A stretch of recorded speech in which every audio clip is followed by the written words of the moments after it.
di Madrasah Sanawiyah. Nah, ada yang tahu tema kita hari ini tentang apa? Jadi hari ini kita akan belajar tentang gadai. Gadai. Jadi gadai dalam Islam. Nah, sebelum masuk pada pembahasan inti, jadi Ibu akan membacakan tujuan pembelajaran. Jadi diharapkan yang pertama peserta didik ini mampu untuk menjelaskan pengertian dari gadai. Jadi apa sih itu gadai? Gadai itu seperti apa begitu?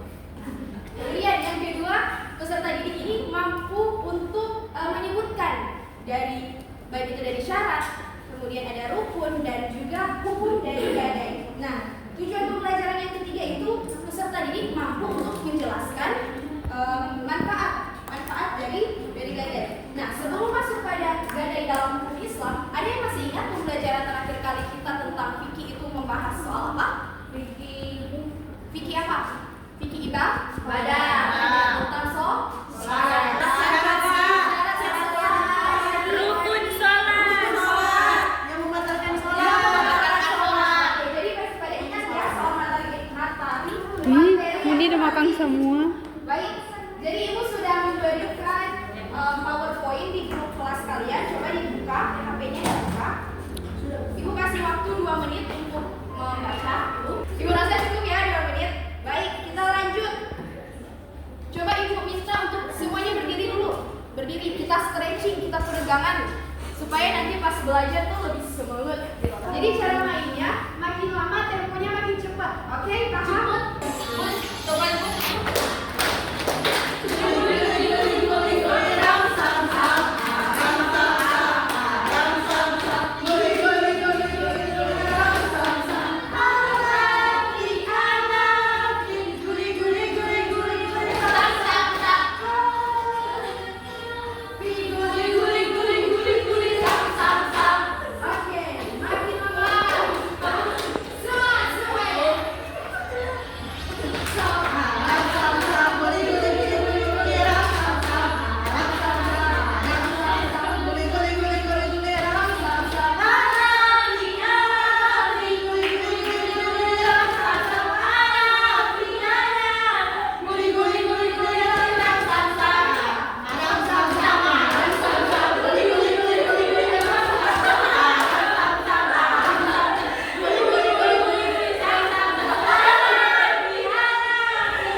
Berharga. Mati.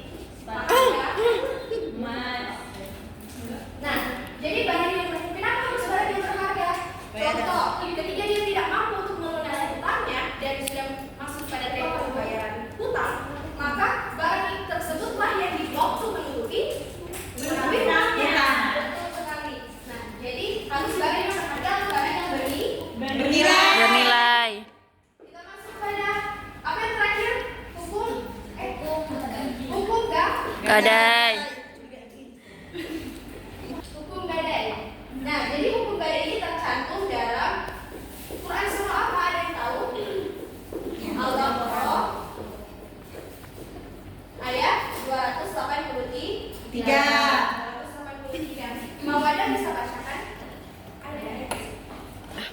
Jika kamu dalam perjalanan dan bermuamalah tidak secara tunai, sedang kamu tidak memperoleh seorang penulis, maka hendaklah ada barang tanggungan yang dipegang oleh yang berpiutang. Nah, jadi harus ada barang jaminannya di situ. Kita masuk pada manfaat gadai.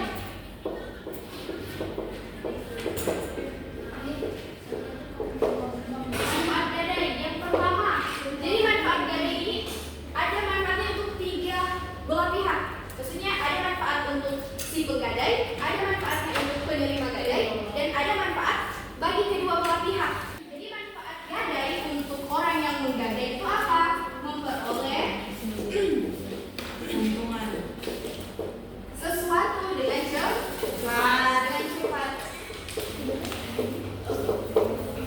Kemudian apa lagi? Dan barang jaminannya tetap menjadi miliknya. Barang jaminan.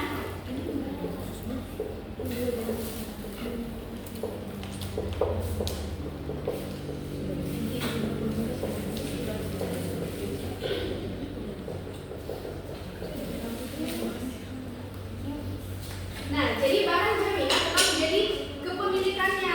Jadi ketika seseorang melakukan transaksi dan dia mampu untuk melunasi hutangnya ketika sudah jatuh tempo pelunasan hutang, maka barang tersebut bisa dikembalikan atau barang jaminannya ini bisa dikembalikan kepada orang yang bertransaksi. Tetapi ketika dia tidak mampu untuk melunasi hutangnya dan sudah jatuh tempo, maka barang yang dia jadikan jaminan itulah yang dijual untuk menutupi hutangnya. Paham ya? Manfaat yang kedua yaitu menghindari penggadai lalai terhadap kewajibannya.